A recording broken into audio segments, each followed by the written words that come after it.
What's up guys, welcome back to my channel. So today we're going to talk about some issues that food delivery drivers deal with, whether you're delivering with Doordash or Uber Eats, Grubhub. I just noticed there's a whole cart back there. We're going to ignore that. I have learned a lot of things since I've been delivering on these gig apps for the past 5 years. So I'm going to share some issues and some solutions or strategies that you guys can use to have a better delivery experience. So the first issue that I see a lot of people are dealing with is having unpredictable earnings. We don't know how much we're going to make. We're not guaranteed a certain amount per hour. So we have to go off of what we learn about our area that we are delivering in. Now, every area is completely different. You could be in a dense zone with lots of restaurants and houses. You're going to be getting more orders. If you are in a less populated area with less restaurants, you're gonna have less customers. You're not gonna get as many orders. So you have to take the time to learn your area and see how busy it is. Maybe some days are busier than the others. For example, in my area, Tuesdays are completely dead, and then the weekends obviously are the best time to deliver. And in today's economy, these apps are super saturated because everyone is trying to have more income, extra side hustles. These gig apps are just a good way to do that. Whether you only want to work a couple hours a week just to have some extra money, or you're making this your full-time job, in some areas you can do that. So what I have done to increase my earnings and to actually stay busy during my shifts is to only work the peak lunch and the peak dinner, because that's the way I find that I can make the most profit per hour, and I'm not wasting a lot of time in between orders just waiting on another order. Another solution to increasing your earnings is to multi-app, and that's basically what I do here on my channel. In my delivery videos, I never have just one app on unless I'm doing some kind of challenge or video idea. I always have 2 apps on at all times, no matter what. I do not have Doordash on without Uber Eats, and I do not have Uber Eats on without Doordash. They just work together. So if this app is slow, this one gives me an order. This app's slow, this one gives me an order. So I just multi-app like that. And there are also other apps that you can add into your collection, like Grubhub or the grocery shopping apps. Another issue that us drivers face is that some of our profits have to go back into our gas tank because we are using the fuel to deliver these orders, and you have to replace your fuel. So some things I have learned is, one, always track your miles. No matter what, I don't care if you're writing down your miles, always track them, because they are a tax write-off and they do add up quickly, and those will be a tax write-off. You get 70 cents per mile off or back on your taxes. Another way to help on deductions is by using an app that gives you cash back on your gas. So I've been using an app called Upside, and I'll have a link down below where you could get 25 cents off per gallon. Now that adds up. So I've been using this every single time I fill up my gas tank, and then I get cash back that I could just cash out with PayPal. And you could take advantage of maintenance discounts. I always go to Take 5, because if you show them your profile for your delivery app, they'll give you a percentage off of your oil change, which saves so much money. Okay, so what happens when you get a notification saying that one of your orders you delivered, the customer actually said that an item was missing or the order was incorrect? Drivers are not allowed to open these sealed packages to make sure every order is in there, but if it's something like a drink on the order screen and you know that you didn't get the drink from the company, you could say, hey, it has this drink with it, and they could make sure you get the drink. But if it's like they're missing a fry, you're not going to know, because in most bags you cannot open and go through them and make sure.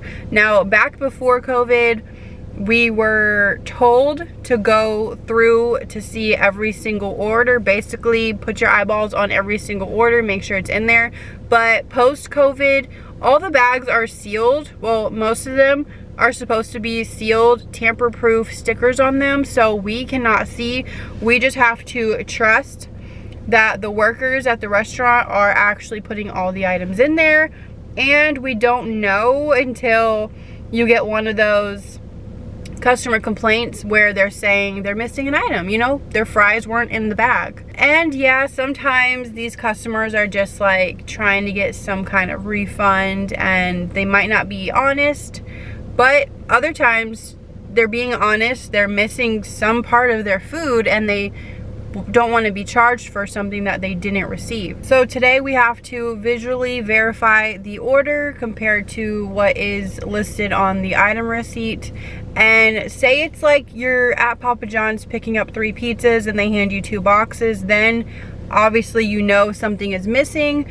But if it's a McDonald's bag that is sealed, they even put their drinks inside of the sealed bag, so you have no idea what's in there. You can verify, or, I mean, you could probably shake to hear the ice, and just do your best to make sure all the items are there. And if it is in a sealed bag, you kind of do just have to take their word for it.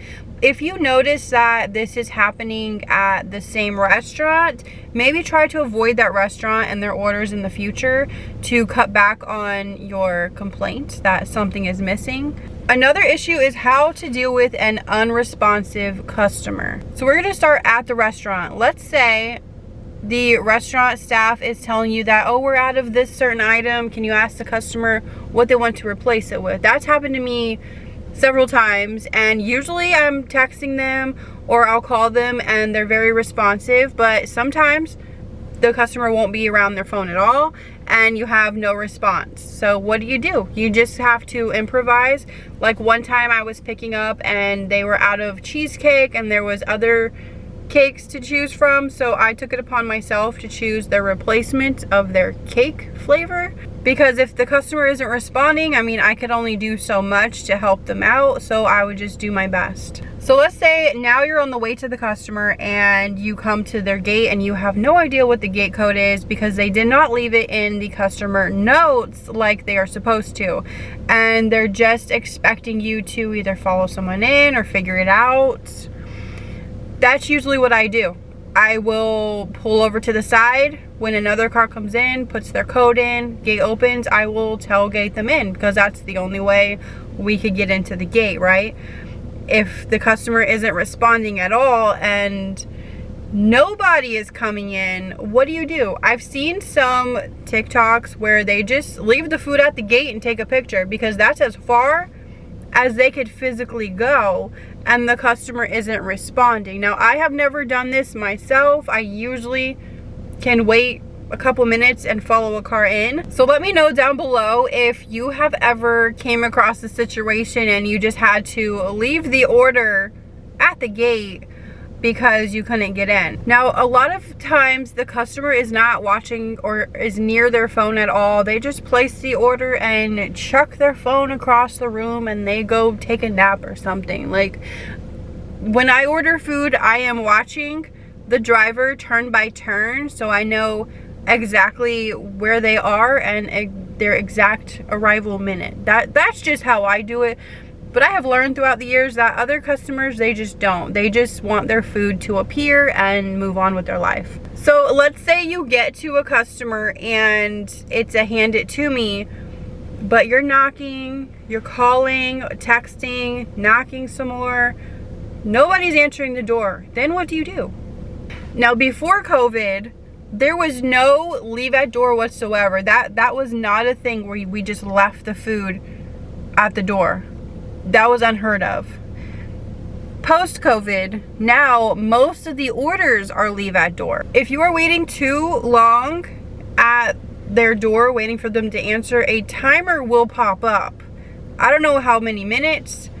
You gotta wait to get this timer, but a timer will pop up. I've had this several times, and it will start a countdown.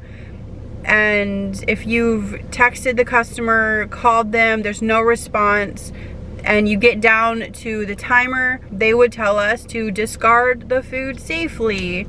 And you guys know what that means. So what I would do in this situation, customer's not answering, I would leave the order at the door, take a picture of it, even if it's through my camera roll, send them the picture, and I will text them, you didn't answer, so I left the food at your door. Have a nice day.